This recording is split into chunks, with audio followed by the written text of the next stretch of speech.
Well. Hello, everybody. Sunday Adelaja here.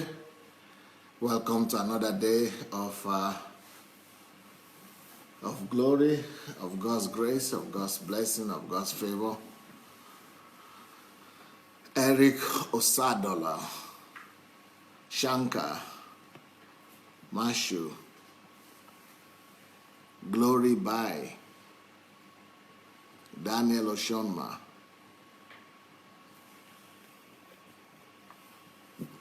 Lola Shorunke, blessing. Welcome, everyone.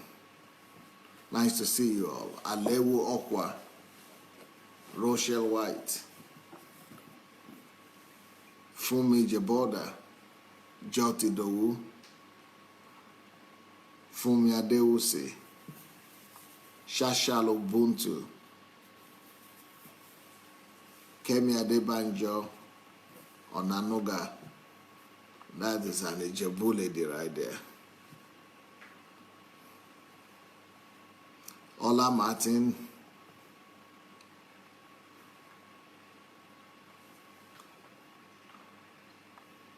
Sumi Sola Abrahams, Somara Alexandra, Abi Coach, Apostle Yomi Onadikwe, Ifeanyi Shuku, Pashal Uba, Comfy here.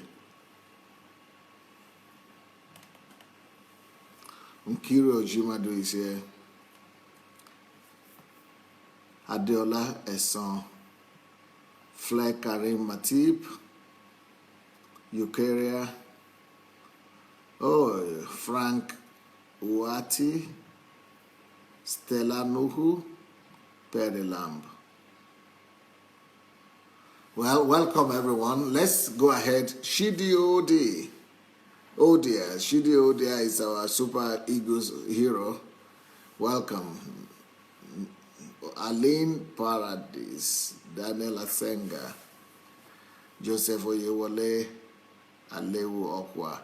Well, here we come. Let's go ahead and share the link. Go share that link as we continue, as we proceed today. So let's go ahead and share the link, please. Let's go and share the link. Let's go and share the link and we'll be ready to go. Okay, here we are. Now, if you have shared the link, I want to use this opportunity to congratulate Nigerians and our country. And it was a good thing that we dedicated yesterday's live stream to Nigeria. I didn't do it intentionally. I'll tell you that one. It was not intentional. It was like, it just happened. It just happened by itself. So I'm happy we did that, so we don't have to do that today. Wow, look who came back. Shigo, nice to see you. Anyway, so it was Nigeria's Independence Day yesterday. And today is today. Oh, sorry. I'm so like, anyway. So it's Nigeria's Independence Day today. But yesterday we had our own celebration here, I guess.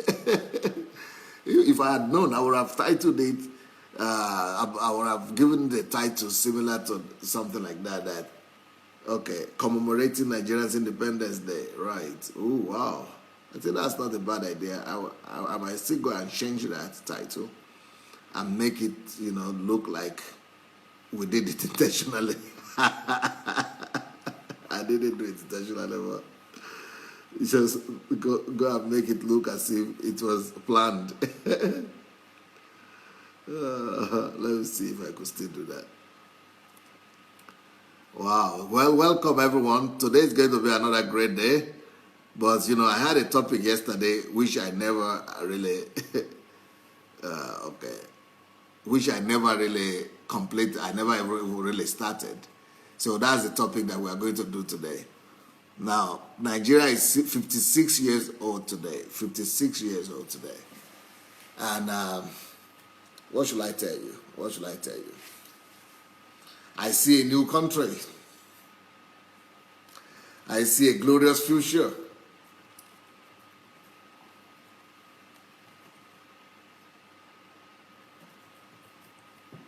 And I know the builders of the new Nigeria.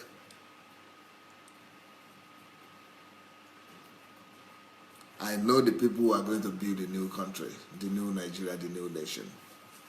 I am not living in confusion. Neither am I living in unclarity. My vision is clear about the future and destiny of Nigeria. All you guys in diaspora, all you guys running away from home, you are going to go back home with joy. If you live long enough, if God will give you the mercy to have long life. You are no longer going to be ashamed of that country very soon. You are going to be very glad you are Nigerians very soon. And that's why I had that very busy day yesterday. And that's why, that's why I had to talk about Nigeria yesterday. But today, I'm going to control myself. I'm going to control myself. I'm going to try my best not to talk about Nigeria today. Even though I wrote a book, that is my independence gift to my country. This is my independence gift to my country. People are saying, and in my country, people are still living under the illusion that only God can save Nigeria. And people are waiting and living under that illusion. And I'm saying, the guys that will save Nigeria have already been given birth to by Nigeria, and God has already sent them here. We are already here. We are the ones to save Nigeria. We are the ones to build a new Nigeria, and we are ready to take on the task.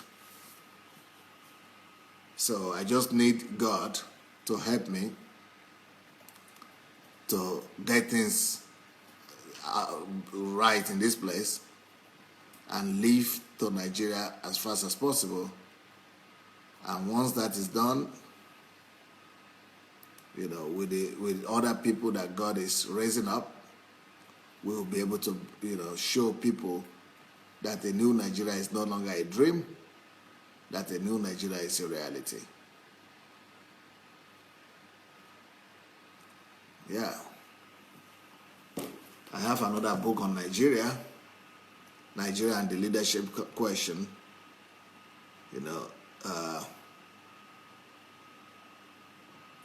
This is it.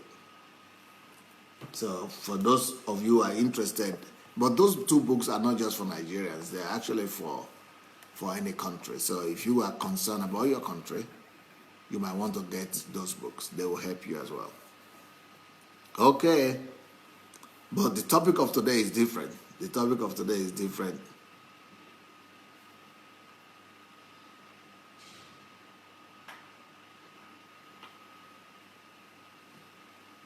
Okay. Is anybody having a birthday today?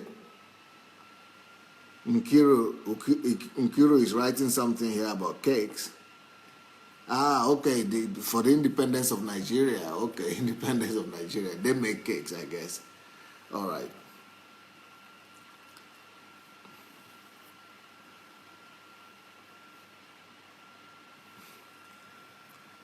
Shioma is writing, we will rebuild Nigeria. We will rebuild our nation. I and my husband are en route Imo State to spread the transformation message. Hurrah! Hooray! Hooray! Hooray! Hooray! Oh, wow. That is good. You're already doing something towards that. All right. Well, we don't just have Nigerians here. There are other people here with us. So let's go. Let's go and talk about. Okay, sorry.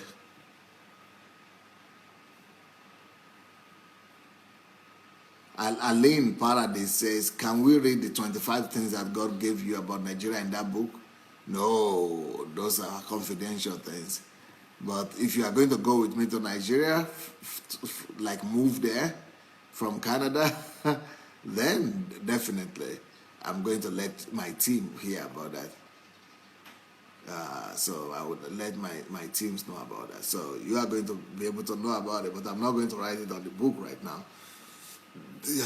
But I've told you some of them. Nigeria is going to be the leading Christian nation in the world, and that's my mandate. All right, somebody is saying it's my birthday today. Who is that? Prudence. Oh, wow. Prudence Ugafo. Okay, Prudence. What a name you got, by the way. Prudence. Wow. Prudence. Ooh, what a name. You must be very smart if your name is Prudence.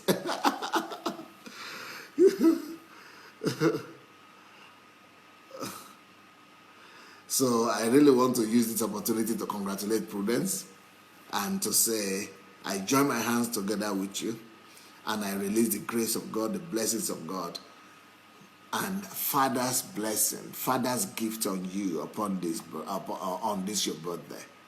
That God will just catapult you into a new realm, a new level, a new height in God.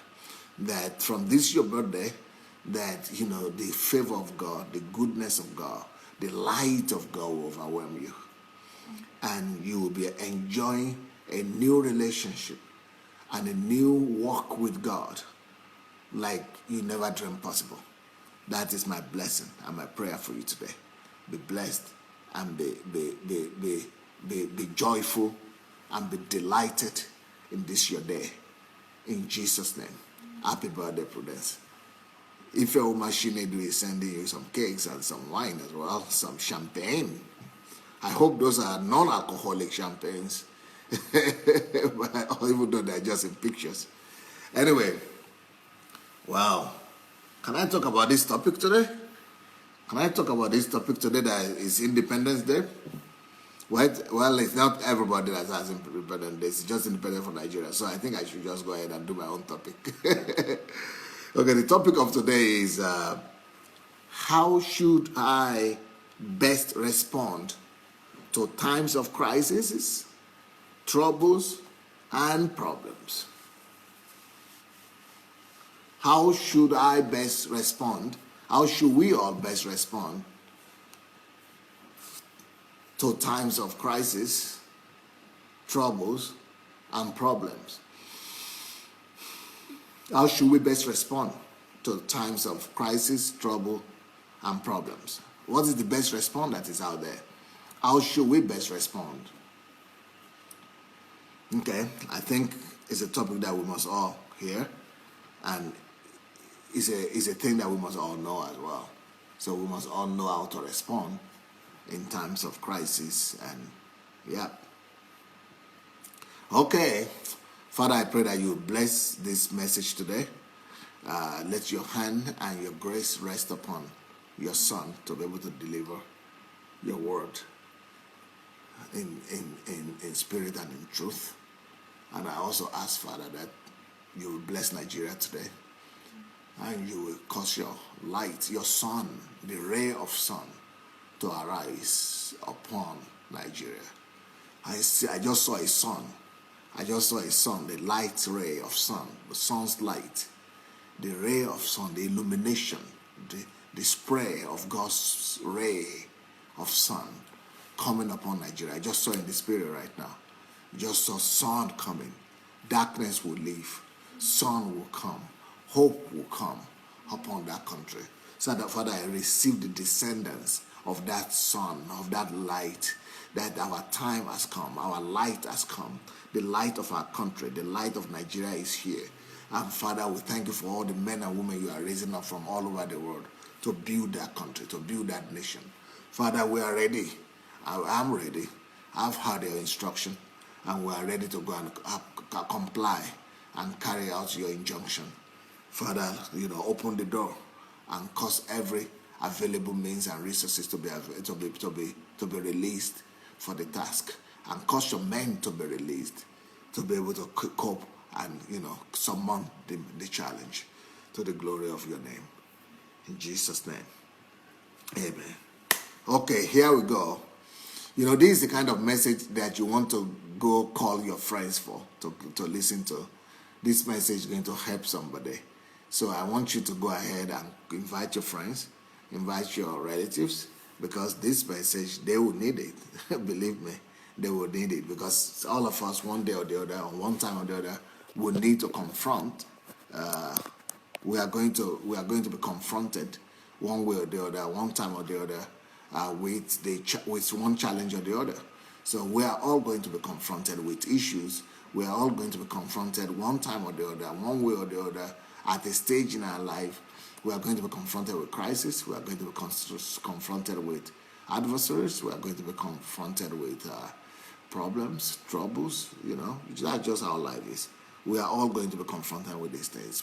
Maybe sorrow, maybe challenges. But most people don't know how to rightly respond when they are confronted with this kind of challenges.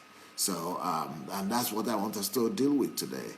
So, how do we rightly respond to challenges when we are confronted with them? How can we rightly respond? And what is the right response and what are the wrong responses? So because there is the right response and there is the wrong response. So let us talk about that. So how do we respond correctly to times of challenges, sorrow, to adversaries, to problems, to troubles, to crisis? What is the best response to crisis? What is the best response to crisis? Response determines everything. You see, sometimes it's not about what happened to us. Sometimes it's how we respond that really matters. So the same thing could happen to two different people, but they will have different outcome. And what determines their outcome is their responses. Is their response. So it doesn't matter how terrible the things that has happened to you has been, or how horrendous things that you are going through are, but how you respond to it is what really matters. Because some people have closed the doors of their lives, the biggest doors of their lives, just because of their wrong responses. Because Jesus actually spoke about that in a different form, but I like the way he spoke about it. It's a brilliant way. And Jesus said, Jesus said that offense will surely come. Offense will surely come, and but the problem is not that offense will not come. So every one of us will have challenges, and we'll have offense come our way, and challenges, adversaries, and crises come our lives. But it says, "Blessed are those who are not offended." Blessed are those. So offense will come, but will you be offended or you will not be offended? That's what the question is. So the ability not to be offended when offense comes, is what we want to learn. And you don't want to complicate your situation with your response. You don't want to make the situation even worse than it should be just because you are not responding well. So things could be horrible already. Things, when crises are there, or when troubles come, or when problems come, that is already as bad as possible. That's already horrible, isn't it? But it could actually be more complicated. It could get worse, and get worse just because of your wrong response, just because of your response. So but on the other hand, just like there are wrong responses, so also there are right responses. So if you could respond wrongly to a bad situation, so then we also want to know what can we do to actually have the right response to whatever thing that happens in our life and whatever thing we're going through. So that's what we're going to deal with today. Now, let me start this by saying, what is our normal response when we have issues or crisis? What is normally our normal response? What is our normal response? Most of us respond like, why me? Are you familiar with that kind of response? and we always ask the question, why should this happen to me? Why me, Lord? Why me, Lord? Am I the worst person in the world? Why me, God? Why me? Why me? Or some people even go ahead to say, God, where are you?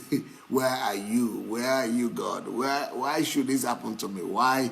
I think that is probably that's probably a response that everybody could identify with, right?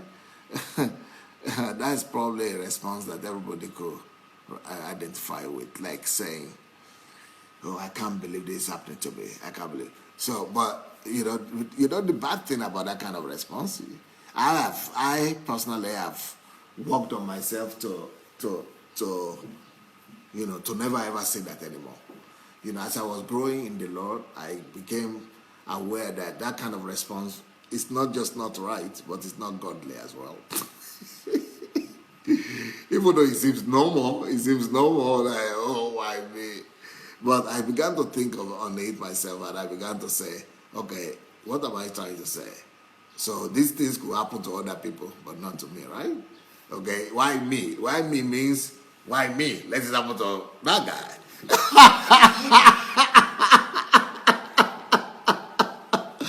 Okay, let it happen to anyone, but why me?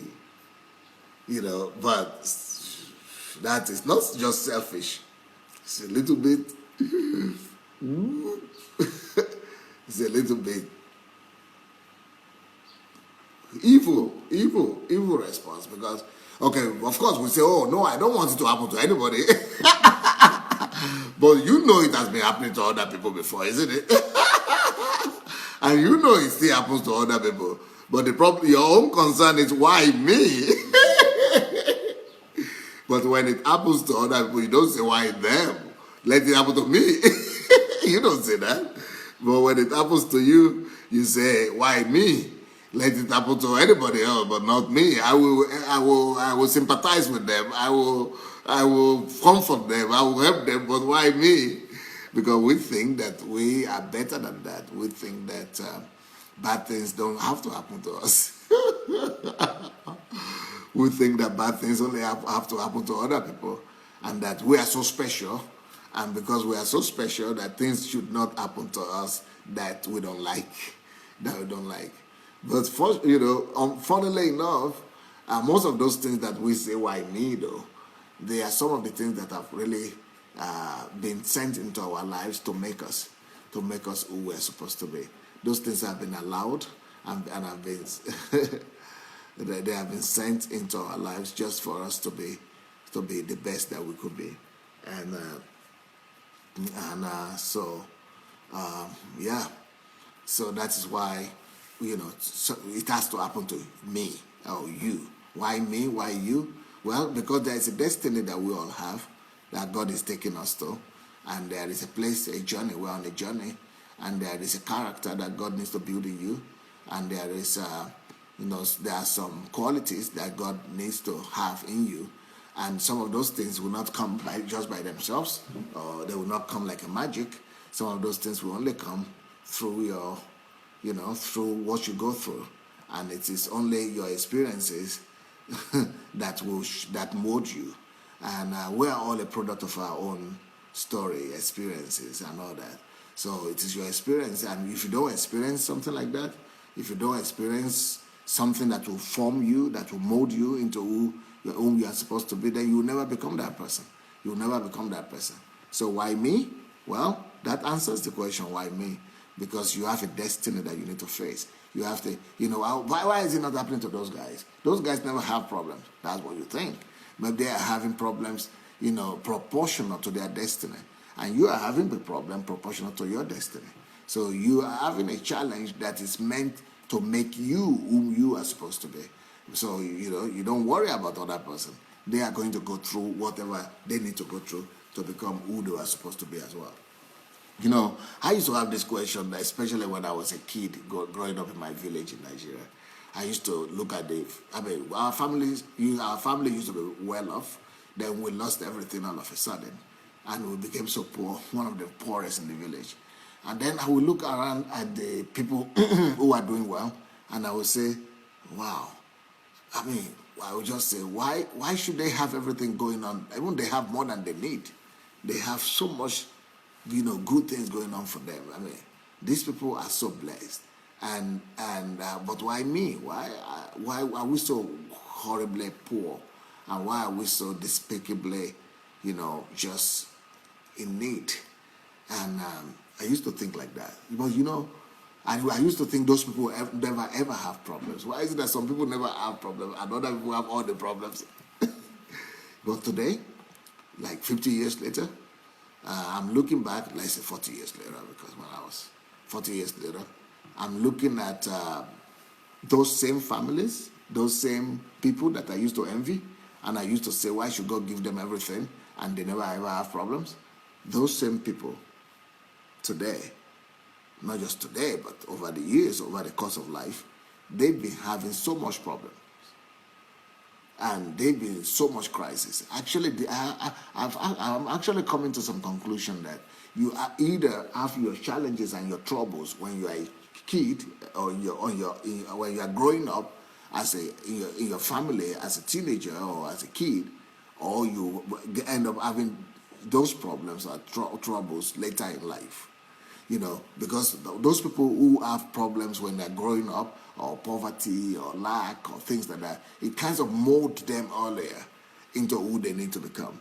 Then those people who didn't have those kind of challenges, because they didn't build those muscles, they didn't have those strength, and so later on in life, they kind of pay for it, and because life will still teach you what it needs to teach you. So that's why sometimes it's good that parents actually allow their kids and their children to go through tough time and to be disciplined while they're growing up, because that will build their muscles to be able to cope with what's going on. That what's going to go on in life, because life is a tough game. Life is a tough business. Life is a war, and life is tough. So if you are not equipped for it, you are going to die in that war, and many people perish in the battle of life, and that's because they've not been equipped for it. They've not been equipped for it. So that's what I discovered. Yes, the other day, one of my friends, my school child friend, one of my school friends. I mean, we grew up from primary school. We went to the same school from primary school, 6 years old. So, and then he comes on my platform now, and I was telling him, where are our mates, where are our friends that were growing up together? Why is it that you are the only one I see on my platform here from Nigeria? And he said, you know what? I said, do they know at all? Do they know who this is, the same Pastor Sunday? He said, you know what? Let me tell you what, Pastor Sunday. You know what, Pastor? Even me, I couldn't believe that this is the same Sunday that we used to go to grow up together and play around in that village. He said, I couldn't just believe it. I'm looking at you every day and I'm still cannot believe it. I'm talking to you, but I still can't believe it. This is the same Sunday that we were playing around in the village. Nobody from that kind of village or from that kind of background becomes who you became. I mean, they were well off. In my eyes, they were the good guys that I wanted to be like. I wanted to be like from their families. But today it's just like a dream. Everybody is just shocked. They said everybody is just shocked. Nobody can even believe it. In fact, some people are still thinking, no, maybe it's not the one. I mean, we are seeing the face is the one, but it's not the one. No, it's cannot be.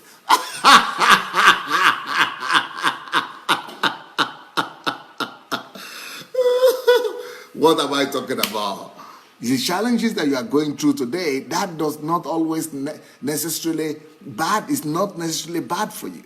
Because the challenges that I going through those days, I thought they were bad for me. They were the horrible things, the most horrible thing that could happen, that God was not fair, that life was not fair, that how could God allow me to go through that kind of thing? I didn't know they were molding me to become a wonder that I became today. So all those people that were having everything nice and they didn't go through the challenges, now they are going through their challenges. Now they are going through those things. So I remember one of our friends that were growing up together as well. So I asked him, I said, what about this guy? I mentioned the name of the guy. I forgot the last name, but he knew, because that was the guy that was one of the guys that was well off in our team. And I mean, this guy was having his, from secondary school. That was like when he was 14 or 16, he was having a car already. I mean, you having a car already from 15. From 14, 15, 16. He was already in a car, having a car of his own. I mean, living big. So I said, what has he done now? And he was telling me, no, he has not done much. He went to university, he finished, but because he's been living on his parents' money, It's still not, I mean, he's feeling university like 20 years ago. It's not working. It's not making it. Things are just tough for him and things like that, even though his family is still wealthy, but he cannot find himself in life. He cannot just do anything with his life. And so family problems and all kind of things. Well, I mean, nothing in life. And those are the people, I was actually thinking, that guy should be in America somewhere, or that guy should be in England somewhere, changing the world, or that guy should be in Nigeria, being one of the movers and shakers of the country. Nope, nope, nope, nope, nope, nope. If you didn't pay that price when you were growing up, you are going to pay it later. If you didn't pay that price when you were growing up, you are going to pay it later. Life, you need to be molded into who you are, who you need to be. So asking the question like, why me, and why should this happen to me? It doesn't change anything anyway. And but what I mean is that you don't ask that question in terms of negative regret. Because when I was asking those kind of questions, I was asking them in regret. But you could actually ask the questions if you want to improve yourself. So let's say you want to make yourself better, and you want to, find out what you could improve. Then you could ask those questions. You could say, okay, why is this happening to me? Or why should this happen to me in terms of how can I maximize this? How can I learn from this? How can I possibly, use this to my advantage? How can I change myself for the better, thanks to the situation that I'm going through? So you might be able to ask that question, that why me, but if you are asking it in terms of to learn from it, to learn from your trouble, from your crisis, from your challenges, then of course, then it's a good question to ask. You ask the question so that you don't repeat that problem, you don't repeat that, you don't fall into that situation again, or so that because if you don't learn from it, you're going to fall into it again. If you don't learn, it's just like repeating a class.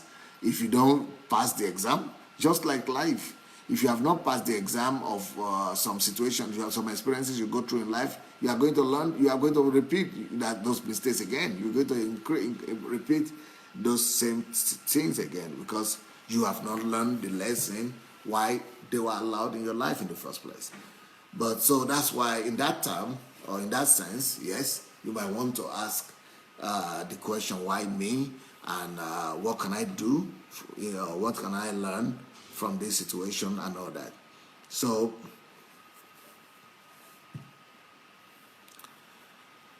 in that case, yes, that question, why me and why did this happen, might be good just for you to invest, to analyze yourself, to analyze your life, your situation, and to be able to develop other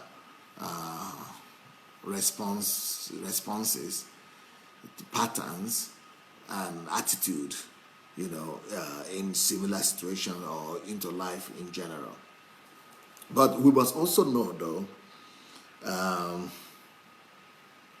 that why me, that question, you might never get the answer.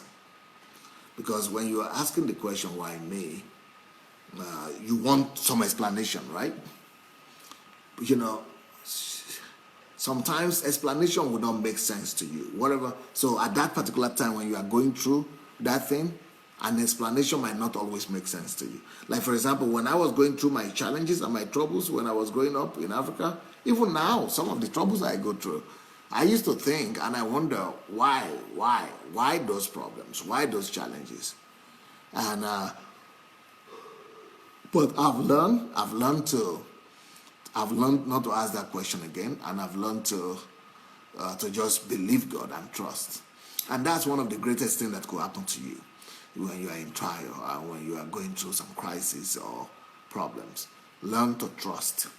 Learn to trust God. Just learn to trust.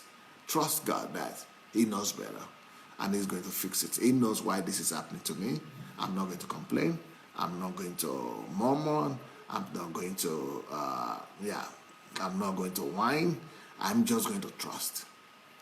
In fact, as a matter of fact, one of the reasons why God allows all our situations, crises, adversaries, and problems, is for us to be able to trust Him better. It's for us to be able to leave everything in His hands. But most of us, we don't want to leave things in God's hands. We want to make sure that things are in our hands and under our control.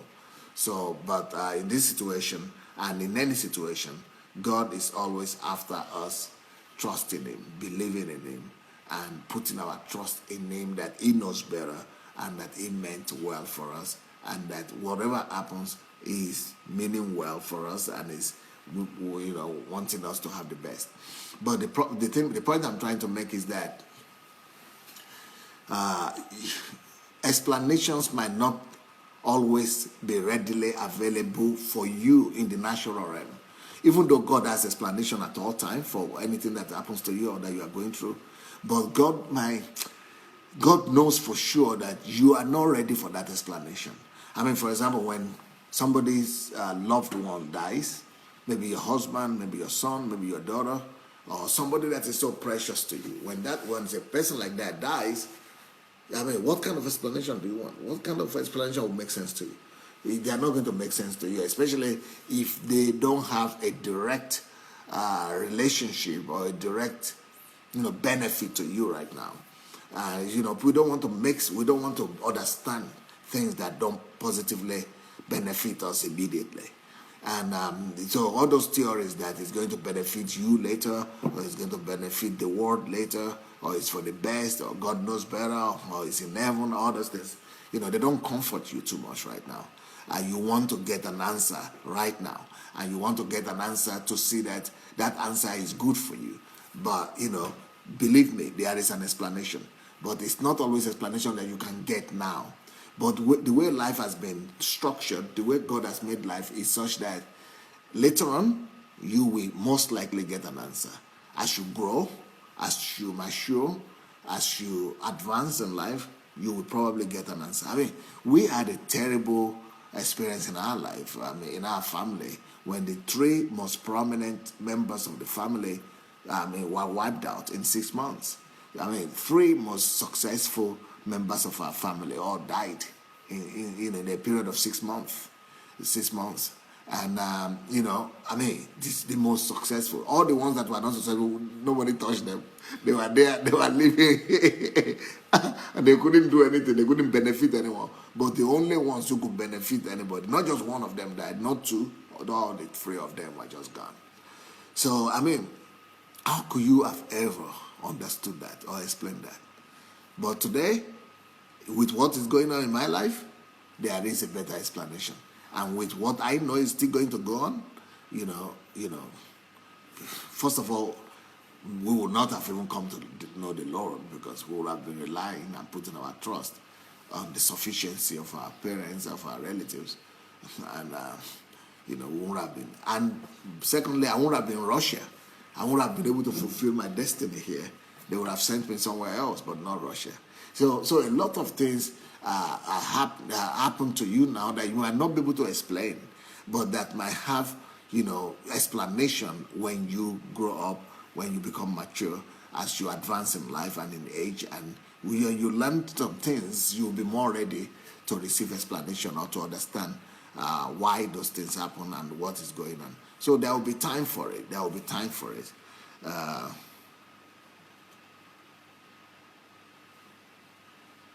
So there will be understanding, later on in life.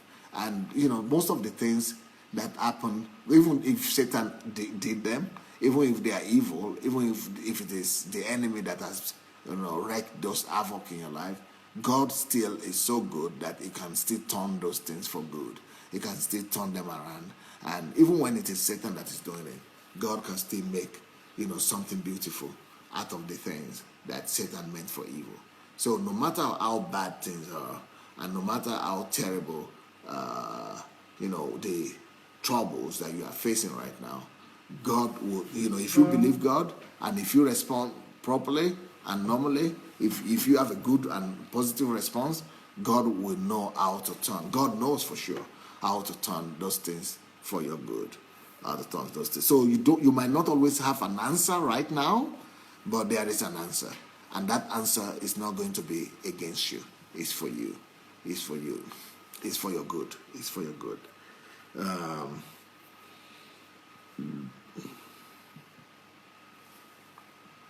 But you know what? In all situation, in all situation, under any circumstance, and in all circumstances, let me tell you what you must be sure of. Let me tell you what you must be sure of. In all situations,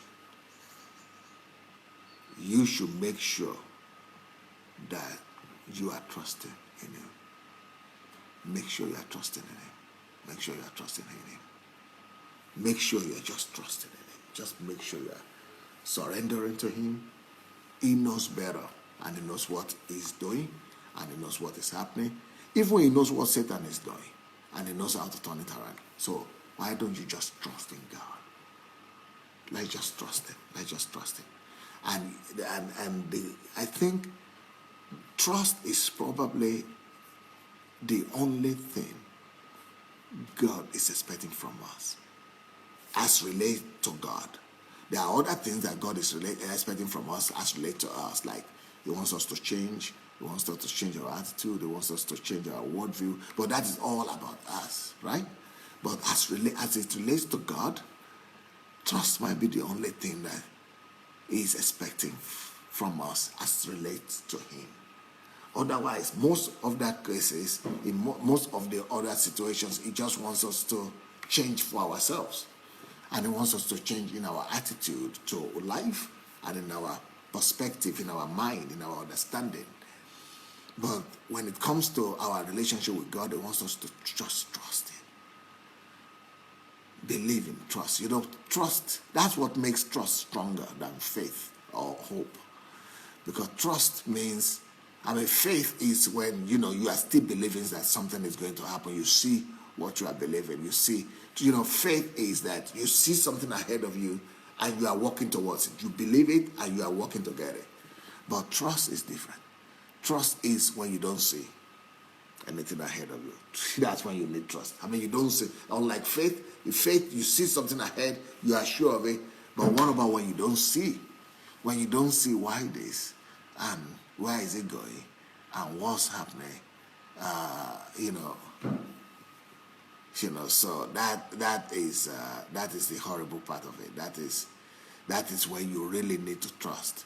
So when things are dry, when things are not good, and you don't see any perspective, you don't see any future, you don't see any bright side, you don't see anything up there, but you still have to trust. Yeah, that is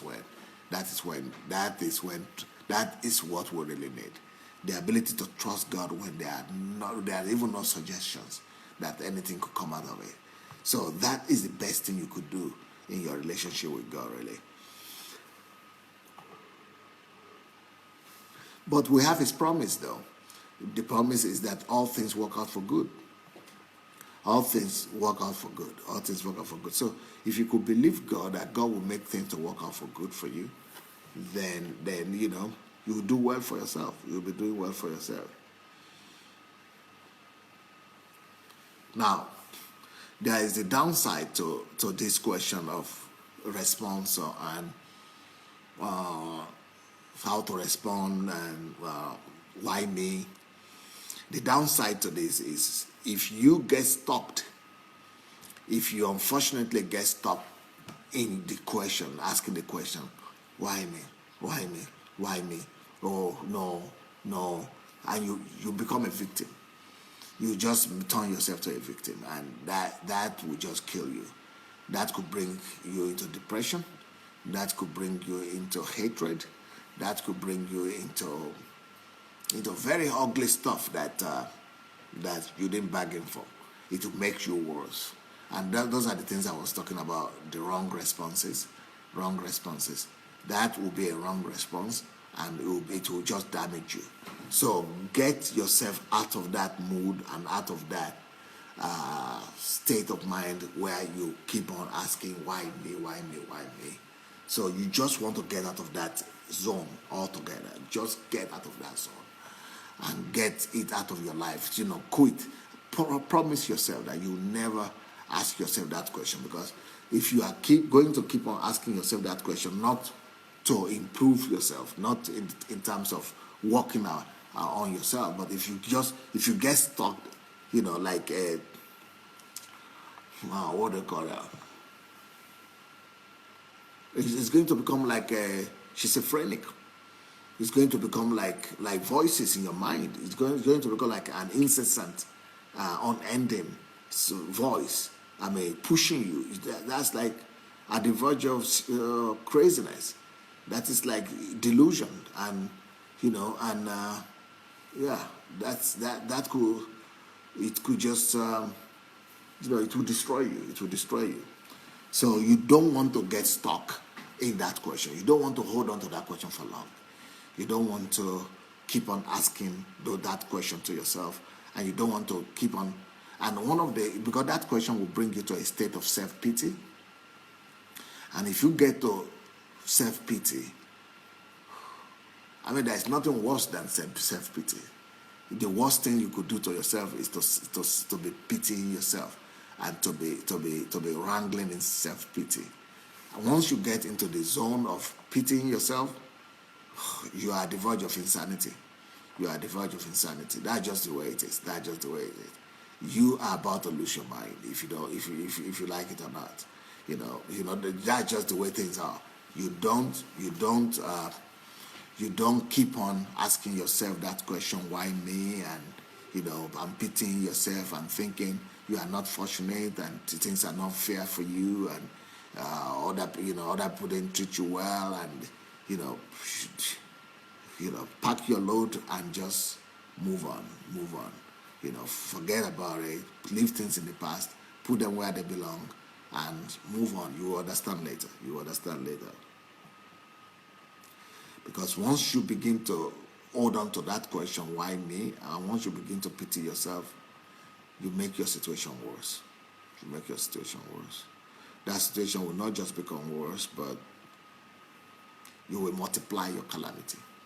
You multiply your sorrow, you multiply your calamity, you multiply your trouble.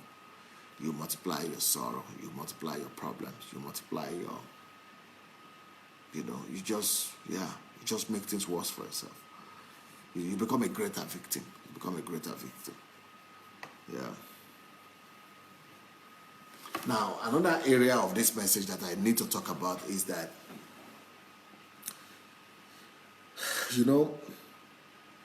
when things go bad for us, another wrong thing that we do, the wrong attitude that we have, wrong thing that we do is that we want to know who is to blame. We want to know who is to blame. We want to know. That's another deadly route. Deadly route to take. It's another deadly route to take. Once you begin to wish hunt, once you begin to wish hunt and look for who is to blame for your calamity, who is to blame for your sorrow, who is to blame for your problems, who is your adversary, you are in trouble. You just shoot yourself in the foot. You shoot yourself in the foot.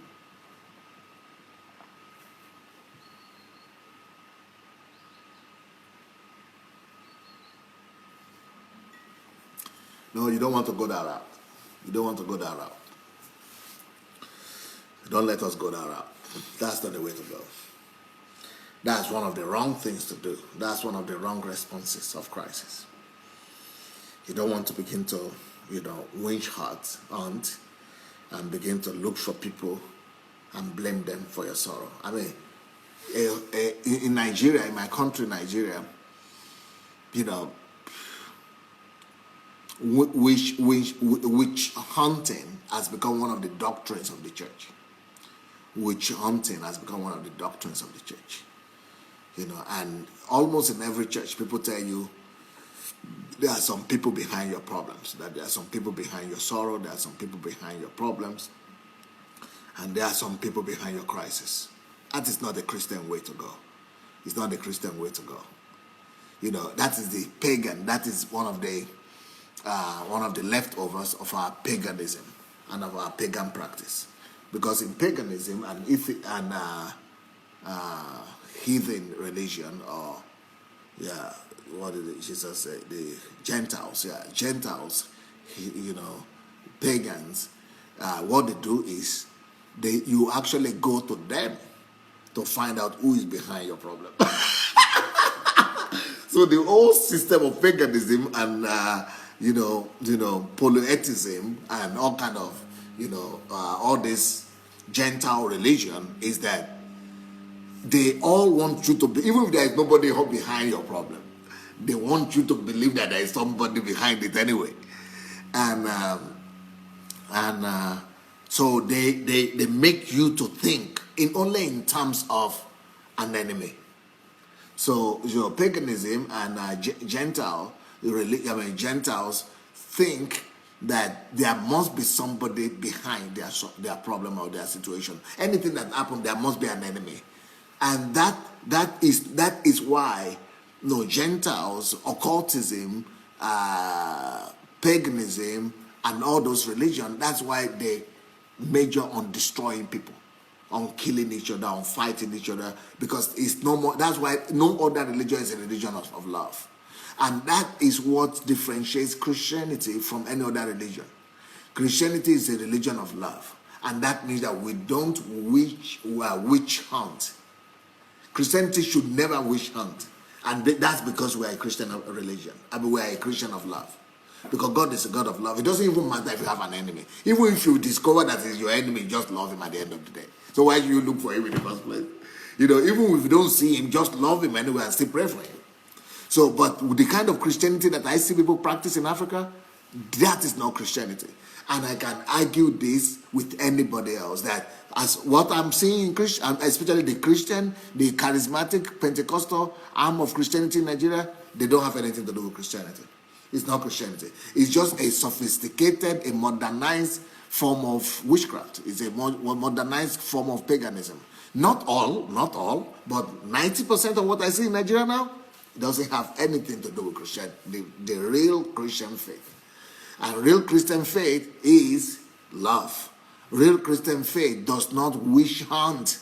Real Christianity does not begin to tell people and plant it in people's mind that somebody in the village or somebody in the city or somebody in your neighborhood or somebody in your family or somebody in your extended family is behind your calamity. Nobody. People do this in church.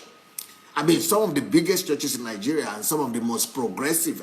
These are our fathers. These are our respected people in Nigeria. Every time I listen to them, they keep on saying, the person who is against you being successful will not live to see you successful. The person who is behind your problem will die before the end of this year. The person who is in the village who is trying to do this to you will do this.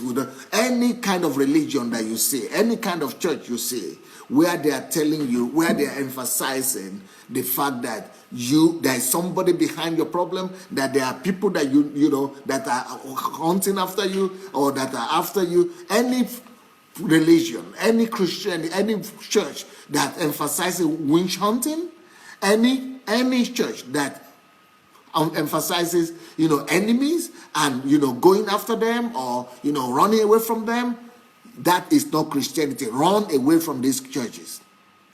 Run away from those churches. It doesn't matter what name they have. It doesn't matter how big they are. It doesn't matter how famous they are. It doesn't matter who is the pastor. If the church is emphasizing enemies, and if the church is trying to make you look for enemies and tell you that somebody is after you or something, or somebody is standing on your way to something, run away from them. Run away from these kind of churches. They are not a Christian church. They might have their name Christian days. You might be having miracles or signs and wonders, but it is not Christian. Because God is not like that. God is not even wish hunting anybody. God is not even looking for Satan to revenge on him or to kill him or to do anything to him. Christianity is different. Christianity is different. So if your religion is based on, okay, it's one thing for it to be based on looking after Satan or looking to fight Satan, but even that is wrong. But if your religion is based on looking to fight people or to kill people, or maybe not just to kill them, but to even suggesting it, that there is somebody behind what is happening to you and that you have this and this and that, run away from that church. That is not Christianity. That's not Christianity. So, and somebody is writing here, Pastor, where would they run to when 90% of all churches in Nigeria are like that? Well, that means that's how wrong the church in Nigeria has become. That is telling us how wrong the church in Nigeria has become.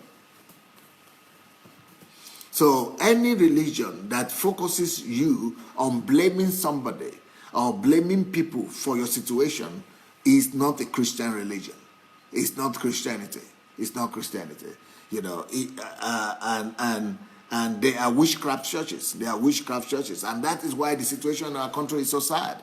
If 90% of the churches preach that, it means that we don't have church in that country. We don't have churches. And I keep on saying it to people that we don't have Christianity in Nigeria anymore. We might have, apart from but the ones who are popular, the ones everybody is talking about, we have gone away from Christianity a long time ago. Because what Jesus said to do to enemies, even if there are people behind it, is not to look for them or to avenge them or anything. What Jesus said to do is to love them and bless them and do good to them. If you are looking for them for that sense or for that sake, okay, then you can look for them to do good to them and to bless them. But if you are looking for them to pray and to, that Satan, God should kill them or Satan should kill them, you are wasting your time. You are wasting your time. So, anyway, but this is natural, right? It's natural that we want to look for whom to blame. This is a natural body, but that's why Jesus came. Jesus came so that we will not follow our instinct. This is the lower side of us. This is the lower, part of us that want to blame somebody for what we're going through. And that is what Jesus has come to deliver us from. So if, naturally, if you're an unbeliever, of course you want to look for vengeance. You want to revenge. You want to avenge. You want to, look for who to take your anger on and who to release your anger on and to, who to blame for your troubles. But really, with Christianity, Jesus came to redeem us from those kind of sentiments. Jesus came to redeem us from those kind of sentiments. Jesus came to redeem us from those kind of thinking and from that kind of mindset. So so if you are the type that is looking for who to blame for your calamities, just learn to trust God and learn to just believe God. And when you blame people, that means you don't trust God. And people in church who are blaming people for their problems and looking for who to blame, that means they don't have faith. That is lack of faith. We think that we are coming to church for faith and that we have faith because we are in church when we are praying. No, that means we don't have faith. It is lack of faith that makes you to think that somebody is responsible for your troubles. Yes, at times, of course, people are responsible. But even when people are responsible, it is not, we don't play the blame game. We don't play the blame game. Even though we know people are responsible, we still bless them. Even though we know people are responsible, we still do good to them. Even though we know people are responsible, we still pray for them, for things to be, for their good. Even though people are responsible, and things will happen. Things will happen. People are always responsible for people we trust, people we believe in, people who we think let us down, people we thought that they should do better to us. People are always responsible. But it's not so that we blame those kind of people. Maybe they were actually responsible for our own good. Maybe God made those people to do those things to us for our own good.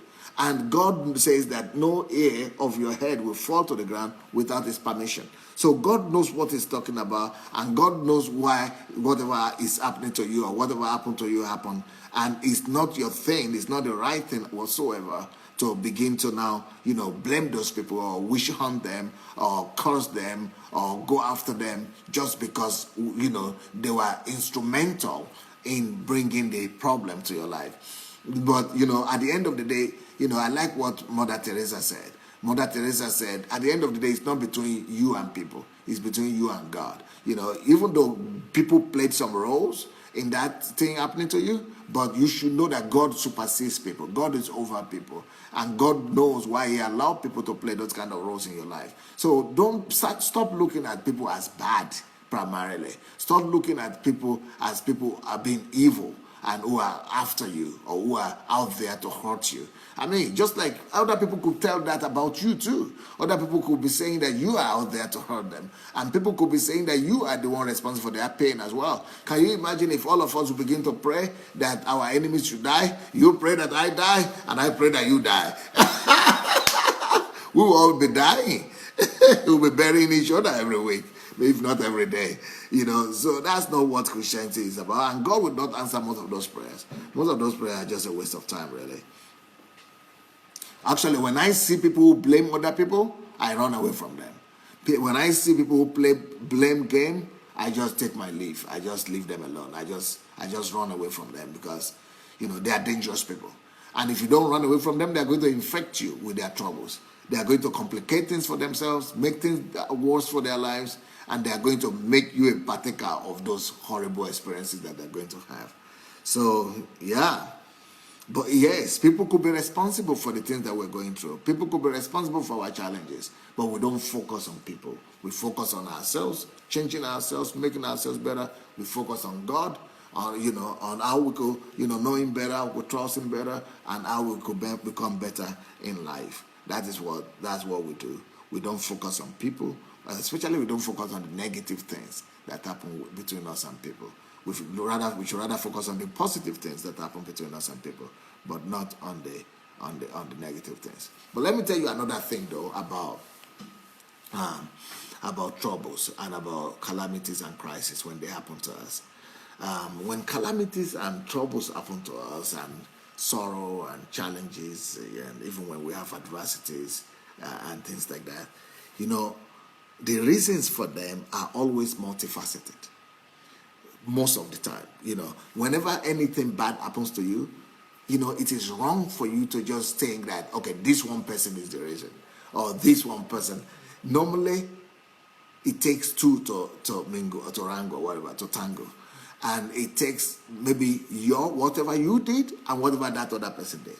But in some cases, it even takes more than one or two reasons why that thing has happened. It might not even be people. It might be other reasons, like it could be your background, it could be your attitude, it could be your behavior, it could be your response, it could be your, actions, it could be your words, it could be, misunderstanding, it could be, any problem you see, any situation you see, there are always more than one reasons responsible for them. There are always more than one or two reasons why things happen to us. So for you now to put all that blame on one reason or one person, you are being unfair. You are being unfair. You are being unfair. You are being unfair. And if you are unfair and you are blaming other person unfairly, you are going to reap it. You are going to reap that. And you are going to reap something worse. Because whatever we sow, we always reap something bigger. We always reap something bigger than what we sow. So that's why you don't want to practice those kind of things, those kind of attitude and those kind of behavior, or you want to get rid of it. Because when you blame people, you reap it. When you judge people, you reap it. And you always reap in bad, much more worse situation than whatever you did or whatever you had planted in the lives of other people. So when it comes to problems are always multifaceted, and there are reasons for them. That is, the reasons for troubles and reasons for our problems are always much more dimensional, multidimensional than we could think. They are always caused by than something that is more than just one person. The reasons are always reasons that are much more more than one person. One person cannot be the reason for all your problems. At least you are part of it because you are in need. You are in it. You are going through that situation. So there must have been some roles that you have played to have got into that situation. So you couldn't just blame one person. There are a lot of many other factors that you should look at when you are looking at trouble or challenges and sorrow that you are going through. So so don't just put all your problems on one person. Don't just blame one individual for all your challenges. Okay. But maybe one of the greatest lessons we will ever learn about troubles and about challenges is that in John chapter 9, Jesus said, this happened not because this person is a sinner. This happened not because, the mother or the parents are to blame or they did something wrong, but this happened for the glory of God.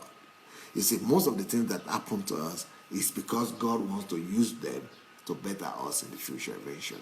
So if you look at the world that way, if you look at things and approach things in this light, that, God knows better. And God knows why he allowed these things to happen. And that this thing will work out for my glory. This will work out for my glory. Then that's what will happen.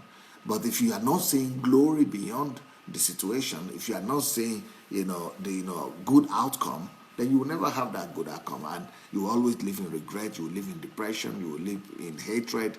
And those things are the things that really kill you. Those things are things that kill you. But you know what? Another point I want to make is that, and this is not a pleasant one, and this is what we don't like to hear. Almost none of us like to hear this. But I will tell you what, there is only one thing that is persistent and consistent in all your troubles. Only one thing that is persistent and consistent.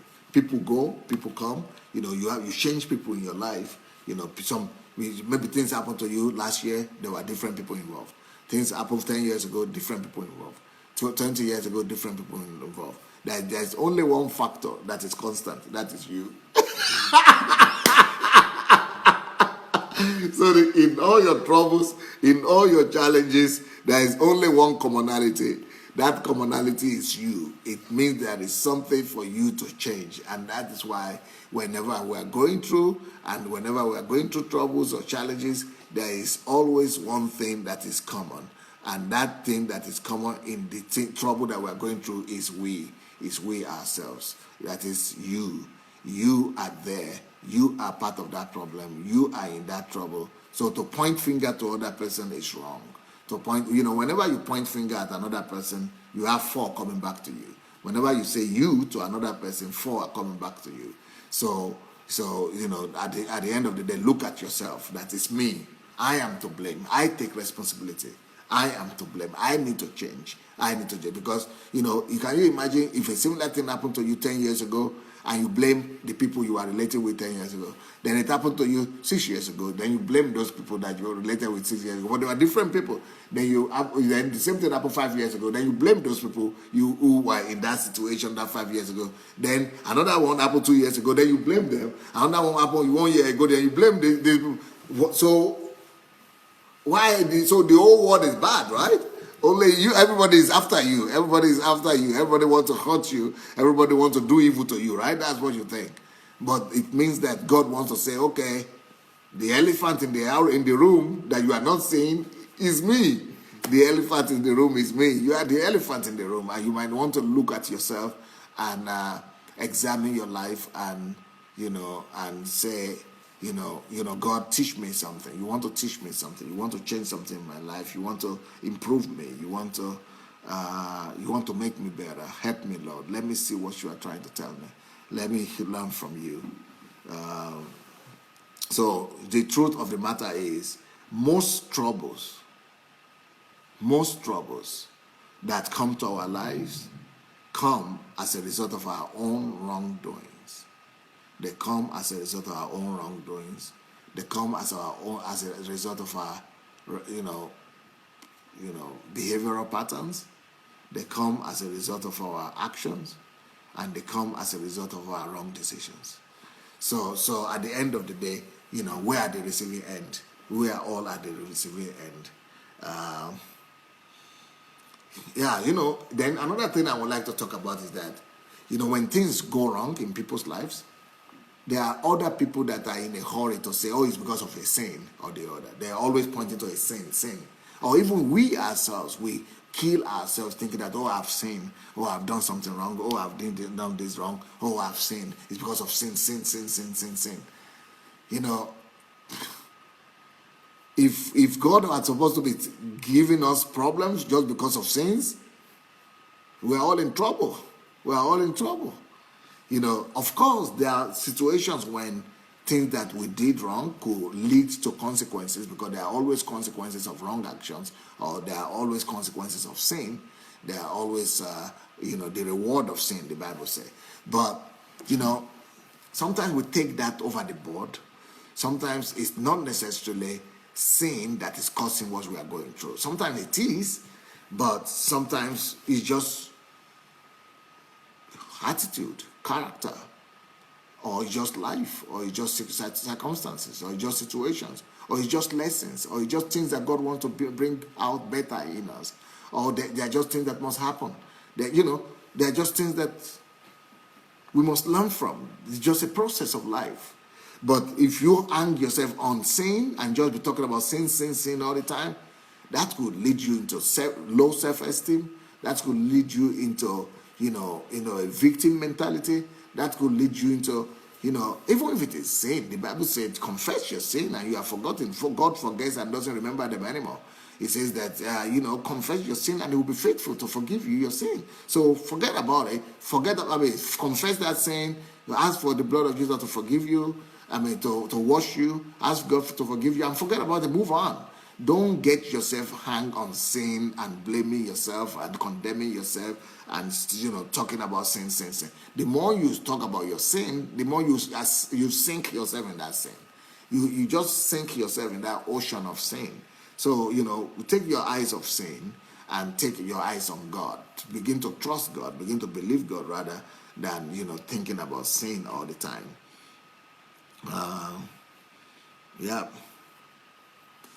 I think the most important response to trials is that change.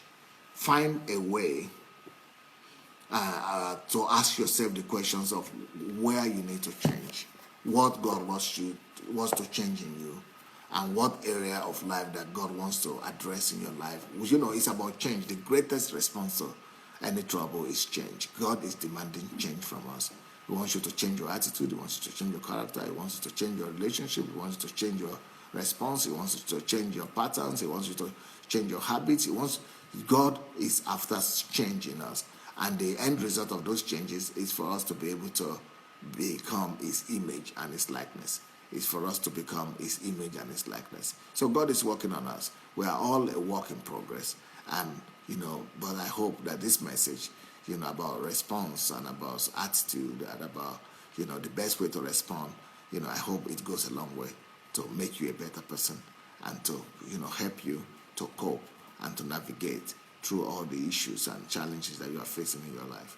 Love you all. Blessings. Because I see that my time is over. I'm 13 minutes over. I didn't even notice it. I'm 13 minutes over. Gladys says, you are a genius, Pastor. Wow, thank you, Gladys. Ufuoba says, self-examination, having a right perspective of the situation and trusting God to show you what you need. That's this way out.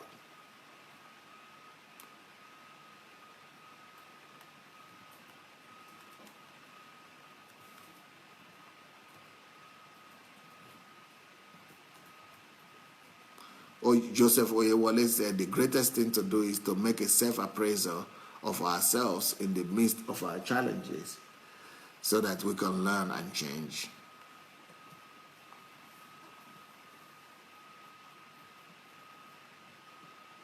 Anna Benediction says, that was very powerful. I'm blessed by this word.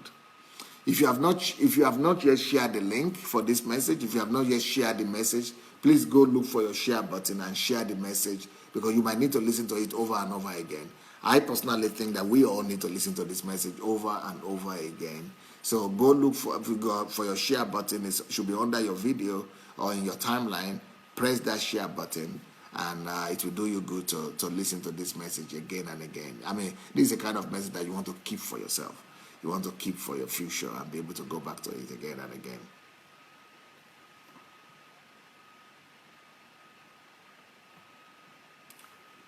Euquaria said, this message touches on forgiveness and absolute trust in God, and most importantly, a course in self-analysis, self-evaluation.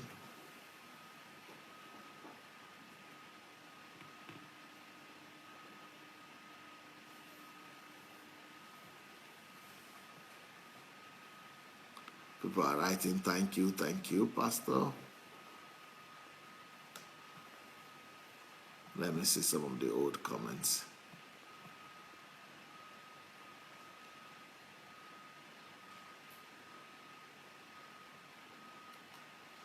Christina Lampe said, I asked you, Pastor, for a word of protection for my country.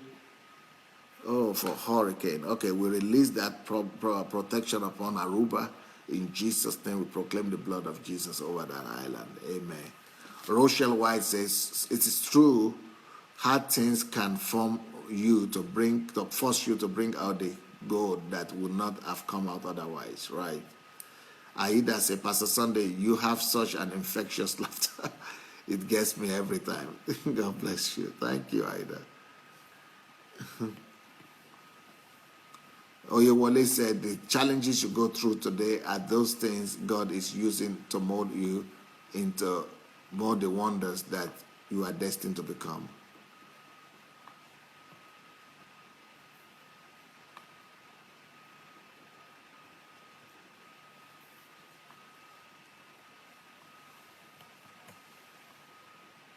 Anastasia is saying, yes, God's training plan doesn't always make sense. You discover this by looking back into your experience. Yeah. Abidemish Oluwatoyin said, you are molding us daily. I celebrate you, sir.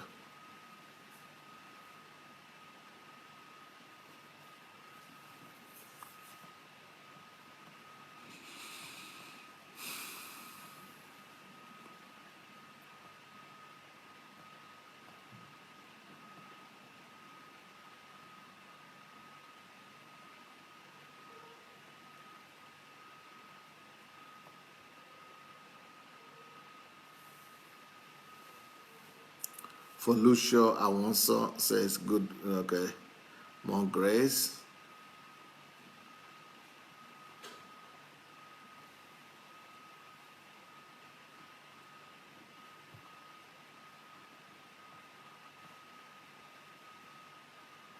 Fumi says, you may not get a favorable response regarding what you are going through, but God is still good.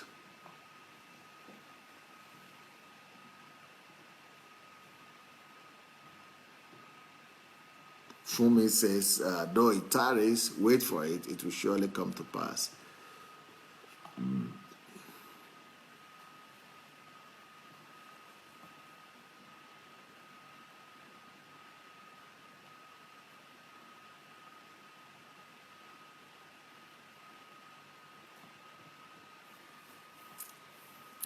Joseph Oyewole said, we are all work in progress.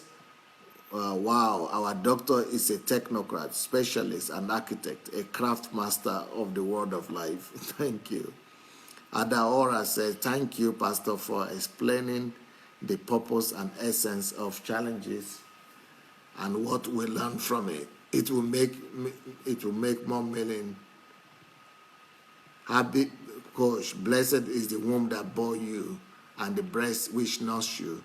Blessed be the Lord who has raised you up as a Joseph in our generation. Thank you, Abby Coach. Bright says, thank you, Pastor. I don't need to blame anyone for my problems, but to trust God who can fix all things and see from the positive side. Prudence says, I am moving up the ladder. Every day you touch something in my life. You are very blessed, Pastor. Shashal says challenges are sign that God has you on the radar to birth greatness in you. Thank God, Emerson said, for sure, Pastor, the transformation has begun from me, really, since I started listening to you, sir. My mind has changed automatically. Adelaja said, thank you, Dr. Adelaja, you have done it again. Blessings. Zadok says, great word. Troubles are pressure cookers that turn a raw person to one that is ready for the master's use. Right. Ola Martin says, all things work out together for good. We should count it all joy. Toshuku said, thank you, Pastor. Princess says, I'm listening while getting ready for my journey, but I always gain something listening to you, Pastor. Prudence says, you have cleared a basket of doubts. No one will have diluted this more than you've done.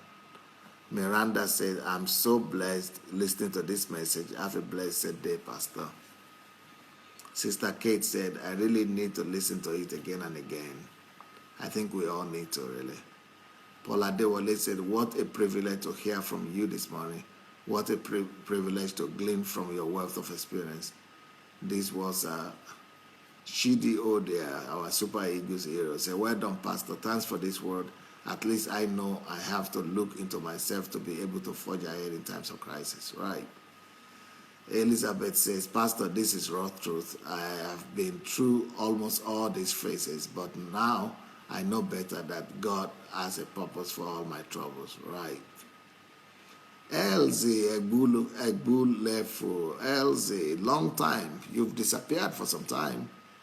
Thank you, Pastor Sunday. God bless. Thank you too.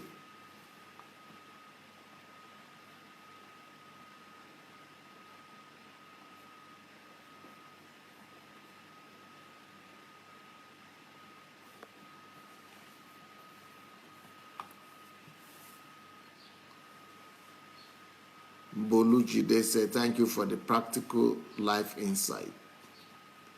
Nkiro Jimadu, yes, sir. Crises in my life gave birth to my book, Found by Mercy, which now blesses me and all who read it. Right. Joseph said, Pastor, you don't include us from California. I have to wait till 1 a.m. Well, others have to wait till 2:30 a.m., I think, in Eastern Time.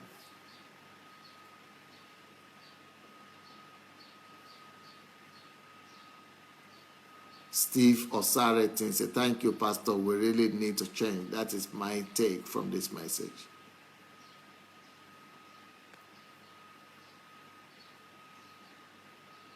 Wow, Soji Adelaja. Wow, that's the same last name as mine. From Michigan. Blessings, Soji.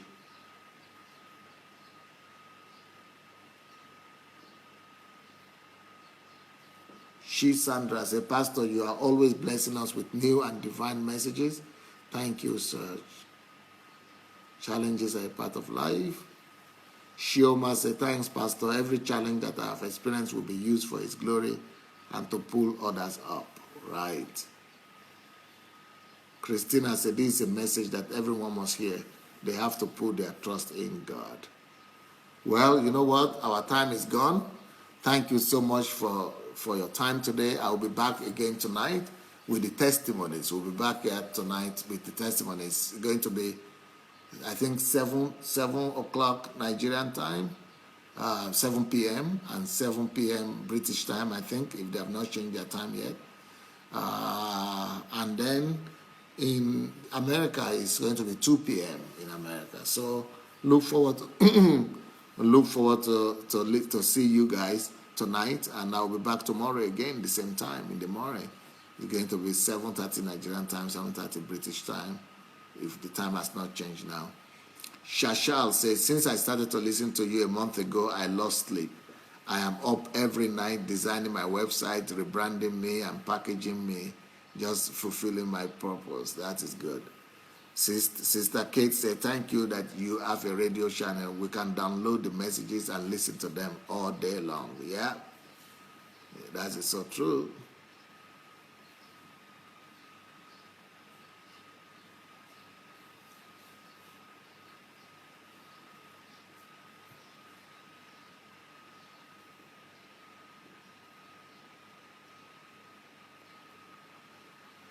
All right. So see you people tonight. Ifeoma Shinedu said the world needs to hear this message. Yeah, let's share it. Let's share the message. Let's distribute it, and let the word go around. God bless you guys. Blessings. Bye.